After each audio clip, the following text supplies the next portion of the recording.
Oh, my balls hurt! Today, we're going to talk about vasectomies. Non-scalpel vasectomies, to be specific.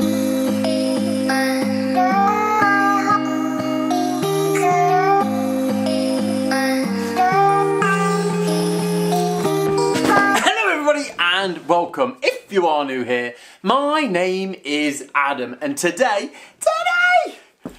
we're going to talk about vasectomies. So the idea of today is just a kind of dude to dude talk. There's only one way we can make this a real proper dude to dude talk. So, this is about non-scalpel vasectomies. And for me to try and dispense a little bit of help and advice to you on what to expect. If you're here and you have no idea what a non-scalpel vasectomy is, then a quick TLDR, it's a form of male contraception where they cut parts of the reproductive system. They essentially cut tubes that stop the semen going into the ejaculate. It means you fire blanks, that's what it fucking does, that's it. My reasons for having a vasectomy was because I accept responsibility for our children, I accept financial responsibilities and our sexual health, our contraception as this is. And it wasn't fair to put all of that weight onto Monica, and the 3-year pull-out game just got full on boring. I didn't tell anybody I was going, at all. No friends, no family. I barely even told Monica that I was going. And the only reason I told her was because I knew that I wasn't really going to be able to do much. So I needed her help in that. Obviously looking after the kids and things. In all honesty, I was actually scared to talk to people about it. I got forced into talking to my friend just through not knowing. Like Monica had told people. Because Monica does these things. Do not drive. Literally, get a taxi, a cab, whatever you want to call it, wherever you are in the world, or get somebody to pick you up and drop you off. I called a taxi. You don't realise this bit gets used quite a lot with the old pedals. So don't do it. Really don't do it. I went weekend, first thing in the morning, and there was like one other guy and a receptionist. She was one of them kind of, not evil, but stern looking receptionists. You know, the one that just, they look like they're pissed off you asked them a question. Still, nonetheless, it was nice. No, it wasn't nice. It was fucking petrifying. There was no one to talk to. There was no music. So anyway, so you go in, sit down, and the room itself is very clinical. It's what you expect. It has a bed, it has a table one side, it has a chair where I'm sat like this, and then at the far end it's got these cabinets and these shelves and a radio. And the guy swings his chair over, you know, that kind of like, "So, sir, did you read the leaflet?" was his word. He's literally like, his first words to me was, "Did you read the leaflet?" And I just remember looking at him going, "No." The look on this guy's face was like, "Didn't read the leaflet." And the word that came out of his mouth after that was, "Would you like to read the leaflet?" I said to him, "No, I don't fucking want to read it." Like, that was the beginning of that nervous, stupid shit. I remember laying down. It was like a really bad quickie. Like, I did not even take my shoes off. My pants and my trousers around my ankles. But they were all happy with it. They're experts. They're professionals. They one in, one out. Bear in mind, I'm petrified. I am full on petrified. And he says to me, "Relax." I can feel him fiddling about with the old balls. And my balls at this point, they're tight. They've literally made the decision that they're going from male ball bags to female ovaries. They're trying to go from out to in and they're migrating into my body. I literally remember saying to him, "My balls want to disappear because they're scared."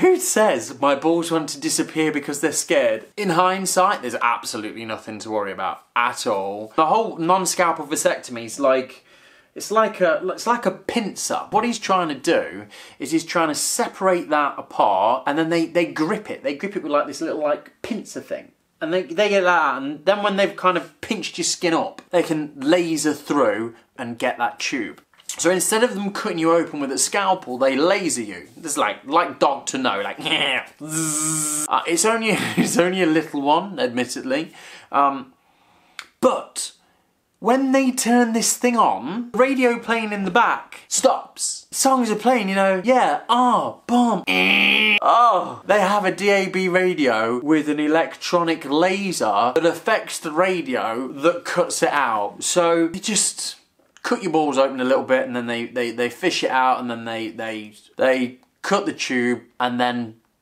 post you back like a letter. Bink, through the hole, and then they move on to the next one. Ooh, the needle. I'm not really a fucking, I'm not a good example, am I? Like, I'm the worst person to probably explain this. I hate needles, like, I hate needles. So the thought of someone pulling and poking and sticking needles into any part of my body is fucking scary. But actually, do you know what? I didn't even feel it. Like, it was easier than dental stuff. It was easier than injections. Who would have thought that having an injection in your genitals is less painful than any other part of your body? But it is. So if you are worried about needles, chill out. It's easy. It's not as painful as you think it's going to be. When they use that laser, you get to smell your own ball bags burning. Yeah, that's a bit weird. That's something you should be forewarned about. And then what they do to put you back together, to put you back together, like a fucking, like literally like we're playing Operation. Obviously they don't stitch you up. They essentially cauterize. So they use the laser again to cauterize, to sort of seal off where they've opened you up. And that's all you're left with. That is literally all you're left with. They put this nappy without legs. It's a big gauze, straight on, pull your pants up, and then send you out, pretty much. It's as simple as that. It's actually a really simple, quick procedure that's pretty painless. But that is not to say that you won't be in pain for a while after. This is the bit that you expect. There is pain. You're gonna be in pain. Not as much as you think you're gonna be in. The kind of pain that you're gonna get is if you grab a bollock and you squish it a little bit, or you get it knocked, that kind of dull pain that you get when you bash your bollocks anyway, that's what it's like. But instead of it being immediately painful, it's actually just a bit more constant. It's not really painful, it's just that, that kind of pain. Really, really, really, really take my advice on this one. Do as little as humanly possible. You won't regret taking it easy for a couple of days. That's exactly what I did. And my recovery process was pretty simple. A couple of days of pain, then it was intermittent kinds of pain after that for a couple more days.